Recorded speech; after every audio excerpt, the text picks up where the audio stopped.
Nous allons étudier un peu votre parcours, qui vous a mené à la réussite et qui a fait rêver de nombreux jeunes. On aimerait comprendre ce qui vous a donné envie de faire ce métier.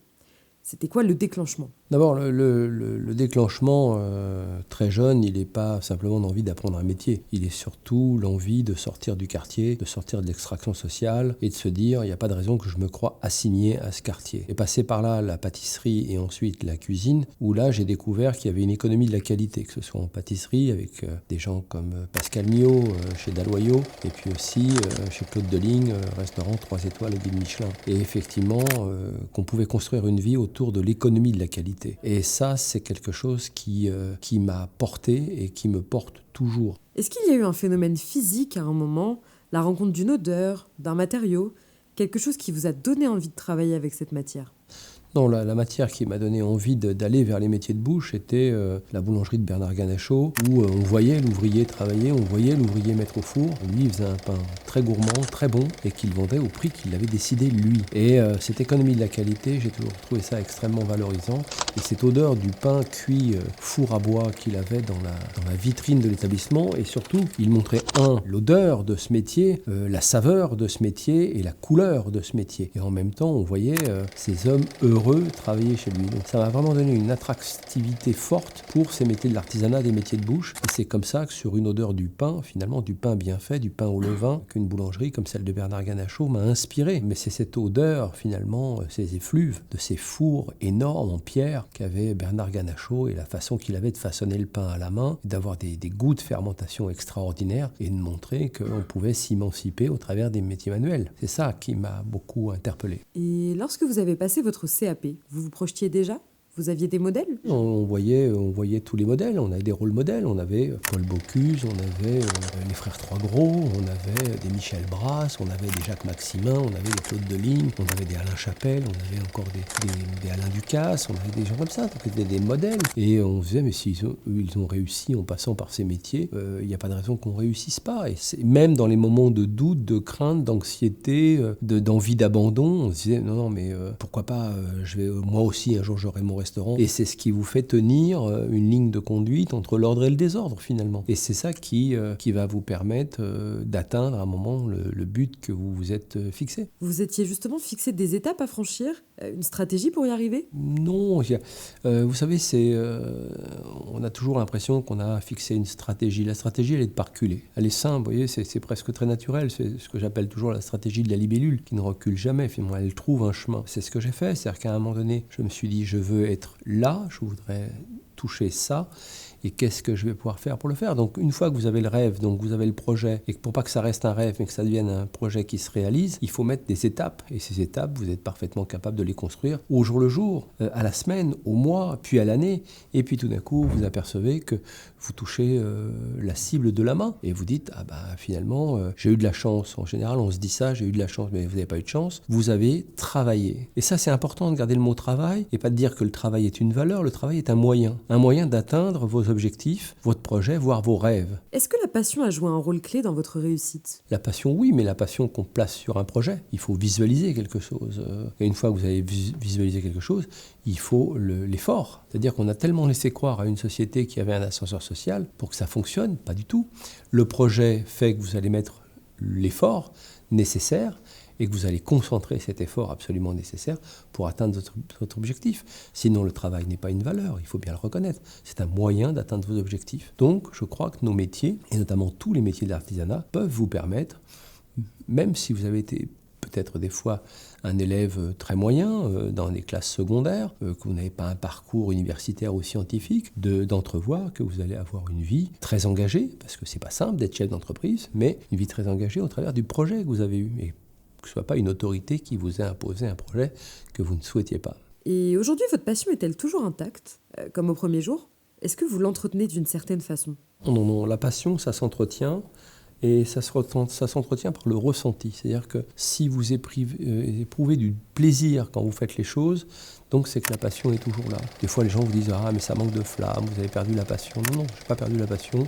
J'ai toujours autant d'affinité avec le fourneau. D'ailleurs, peut-être que la seule chose qui me repose aujourd'hui, c'est de faire la cuisine pour les autres et de sentir que les autres sont intéressés par cette cuisine. Bien sûr que je n'ai plus le même rythme que mes jeunes collaborateurs, qui eux sont midi et soir devant le fourneau, et c'est à eux d'aller chercher les étoiles, les récompenses, et avec moi, leur donner envie de venir eux aussi chefs d'entreprise. C'est pour ça que je partage mes entreprises avec mes jeunes collaborateurs. Mais j'ai toujours la même passion pour la recherche, le développement et de faire la cuisine, créer des recettes avec eux et de les faire monter. Mais aujourd'hui, sur le quotidien du travail et de l'implication au travail, c'est mes jeunes collaborateurs aujourd'hui qui sont là, présents et avec qui je partage la même passion. Alors, tous ces efforts que vous avez menés pour votre profession, ont-ils eu un impact sur votre quotidien ou sur votre vie privée ? Vous savez, la vie privée, oui, ça a un impact sur votre vie privée. Dire le contraire serait mentir. Il faut que cette vie privée soit protégée. Et c'est pour ça qu'avec l'UMIH, nous travaillons sur une planification du travail, déverrouiller ce code du travail aussi, parce qu'il est quand même très verrouillé, pour permettre à des jeunes personnes qui s'intéressent à nos métiers de les vivre un peu différemment, sur pas le même rythme que nous avons connu. Et c'est bien normal de penser à ça, parce qu'un ouvrier heureux, c'est aussi un ouvrier qui a su protéger sa vie sociale. S'il n'a pas protégé son écosystème, eh bien c'est difficile pour lui de continuer à s'épanouir. J'ai fait beaucoup de sacrifices pour ce métier, et notamment d'avoir par moments pas eu assez de vie sociale avec mes enfants, de ne pas les voir suffisamment grandir. Ça, c'est les regrets qui font partie de ma génération. Mais aujourd'hui, je pense que cette jeune génération qui arrive dans le métier ne veut plus avoir un rapport sacrificiel au travail, et ça s'entend. Donc, à nous, avec eux et avec nous, de commencer à entrevoir cette société du travail qui soit, somme toute, un peu différente de celle qu'on a connue. Vous êtes très attaché à la formation des métiers de bouche, au point de créer des écoles. Qu'est-ce que ces écoles doivent apporter à la jeunesse d'aujourd'hui ? C'est de faire des hommes libres et indépendants. Plus vous instruisez les hommes, plus ils vont s'épanouir et ne pas suivre le premier gourou qui passe. Donc l'instruction, peu importe par quel prisme on prend l'instruction, entre apprendre pour faire ou faire pour apprendre, il n'y a pas de conflit. Donc il faut permettre à des jeunes gens, des moins jeunes des fois, de retrouver l'idée de la curiosité pour faire d'eux des hommes libres. C'est les paroles de Victor Hugo, ça n'a pas tellement changé. Et aujourd'hui, on a une société qui en plus se digitalise, donc qui exclut, qui a mis un moteur d'exclusion encore plus fort que ce que nous avons connu, et plus brutal par moments. Donc il faut montrer qu'il faut instruire pour que ces hommes, au sens large du terme, puissent devenir des hommes libres et indépendants. Comment voyez-vous l'innovation culinaire ? Je fais bien sûr référence à la cuisine moléculaire que vous avez développée.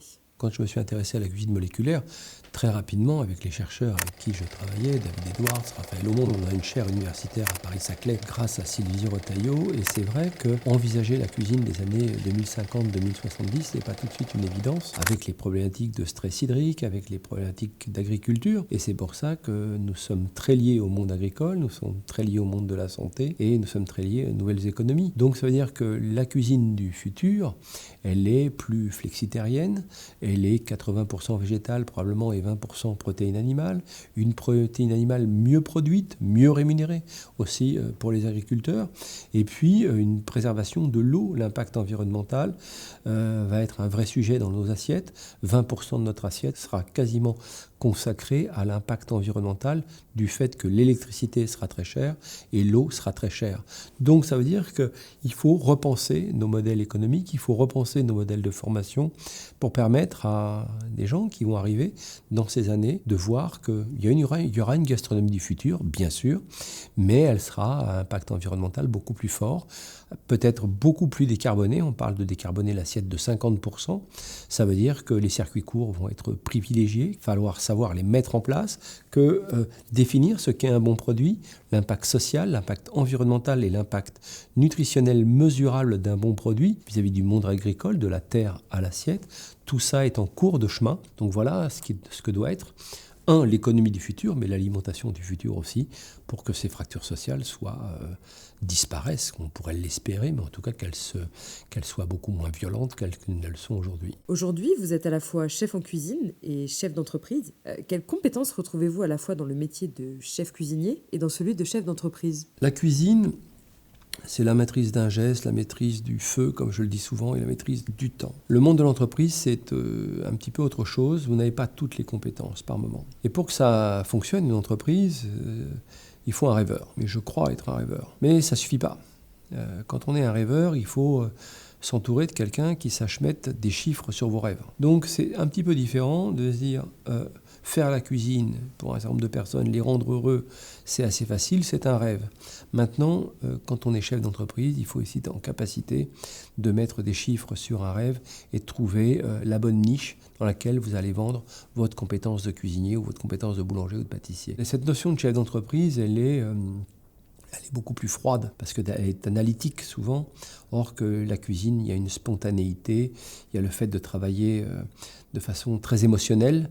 Or que, en termes d'entreprise, il faut à un moment donné faire attention à l'émotion. Et dur avec les faits, bienveillant avec les gens, mais quand même dur avec les faits. Quand vous n'êtes pas dans la réalité économique, eh bien, il y a une grande chance que ça ne dure pas.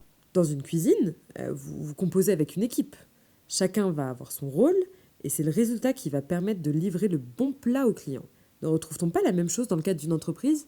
Vous avez raison sur ce fonctionnement-là. Quand vous faites une entreprise, c'est ce que je viens d'évoquer, c'est qu'il vous faut un comptable, il vous faut un bon vendeur. Dans l'histoire d'une cuisine, les choses se font de façon plus poétique. Dans le monde de l'entreprise, dans la gestion d'une entreprise, on est moins dans la poésie, on est plus dans une efficacité économique pour faire en sorte que l'entreprise soit dans la durabilité. Donc c'est-à-dire qu'il faut rejeter personne et intégrer le rêveur, le comptable et le vendeur. Et si vous n'intégrez pas ça, c'est pas tout de suite une évidence. Mais pour la partie cuisine et cette équipe dont vous avez besoin en cuisine, c'est autre chose. On ne leur demande pas de mettre des chiffres sur quelque chose, on leur demande de créer de l'émotion pour le client. Et parce que la cuisine, c'est donner de la mémoire et de l'éphémère. On ne doit pas venir non plus les encombrer avec des problématiques de gestion ou quoi que ce soit. Donc il faut que ça soit encadré. Ça, c'est le rôle du chef d'entreprise, de se dire, voilà un cadre de fonctionnement qui va être très bon pour mes collaborateurs et nos collaboratrices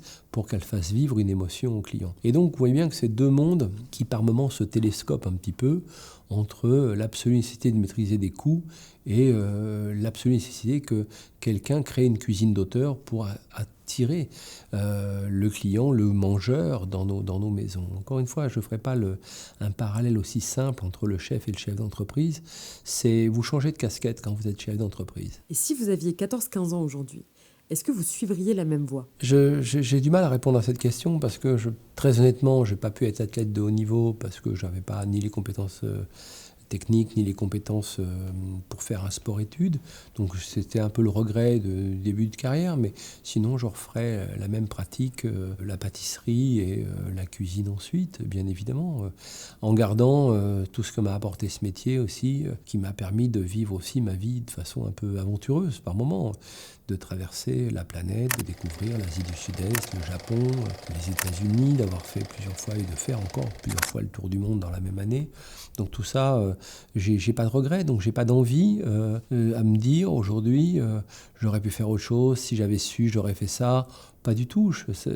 La vie m'a donné, et ce métier me procure énormément de satisfaction. Maintenant, comment je transmets cela et comment j'améliore les choses pour des gens qui viennent de la même extraction sociale que moi. C'est-à-dire que comment j'entrevois que personne ne se croit exclu du monde du travail, que personne ne se croit exclu d'un projet métier parce que son extraction sociale devrait le croire assigné à quelque chose. Donc tous les combats que je mène aujourd'hui sont des combats sur l'impact social qu'on doit absolument améliorer dans cette société. C'est une société qui est en tension, on ne veut pas le nier parce qu'il y a une frustration du manque de projets individuels pour des personnes qui se croient assignées à une situation sociale, or qu'ils n'ont pas à croire qu'ils sont assignés à une situation sociale. Et pourquoi, dans ce métier, on compte si peu de femmes ? Je ne crois pas si peu parce que les femmes sont arrivées tard dans nos métiers, tard et tôt d'ailleurs, parce qu'on a eu des femmes modèles dans nos métiers. On a eu la mère Brasier, on a eu des gens formidables, et aujourd'hui on a des Anne-Sophie Pic, on a des femmes formidables. Elles sont arrivées tard sur ce métier. C'est vrai que les portes des lycées professionnels ont souvent été fermées aux femmes. Mon premier second dans mon métier a été une femme pendant longtemps, qui est devenue une chef merveilleuse d'ailleurs. Ma génération, nous n'avons pas pris ça en compte, nous avons accepté facilement les femmes dans nos cuisines. En même temps, quand on connaissait la cuisine d'Escoffier, ou les époques de ces maisons qui étaient très dures, avec des sources de chaleur très dures, avec un alcoolisme qui était très présent. Quand vous lisez le grand livre des menus d'Auguste Escoffier, il explique bien que le comportement des hommes dans ces métiers était des fois violent, donc les femmes ne trouvaient pas leur place, mais les mères lyonnaises nous ont fait un pied de nez en faisant en sorte de faire leur cuisine à leur rythme. Donc tout ça s'améliore. Qu'il n'y ait pas encore des choses à améliorer, j'en suis le premier convaincu, dans l'accueil des femmes dans nos métiers, mais aussi le comportement que peuvent avoir, d'un point de vue managérial, certains de nos chefs qu'il faut encore améliorer. Lutter contre le sexisme, bien sûr que c'est une évidence, et faire en sorte que l'inclusion dans ces métiers soit pour tout le monde. Et on voit bien que les femmes y trouvent leur compte aujourd'hui, et elles font merveilleusement bien d'ailleurs, parce qu'elles sont récompensées très régulièrement. Moi je me souviens des marmites de 40 kilos qu'il fallait déplacer, et qu'on pensait que les femmes n'étaient pas en mesure de porter ces charges, de vivre cette tension. Force est de constater qu'aujourd'hui tout ça s'est amélioré, l'outil de travail s'est amélioré, et globalement, finalement, si on leur avait fait confiance, elles auraient trouvé leur place plus tôt. Mais on préférait les femmes en salle qu'en cuisine, c'est une erreur. Et des mères brasiers, il n'y en a pas eu assez, parce que cette femme était un rôle modèle pour les femmes en général. Comme toutes les femmes qui ont dépassé des fois l'histoire, eh bien, il nous en manque.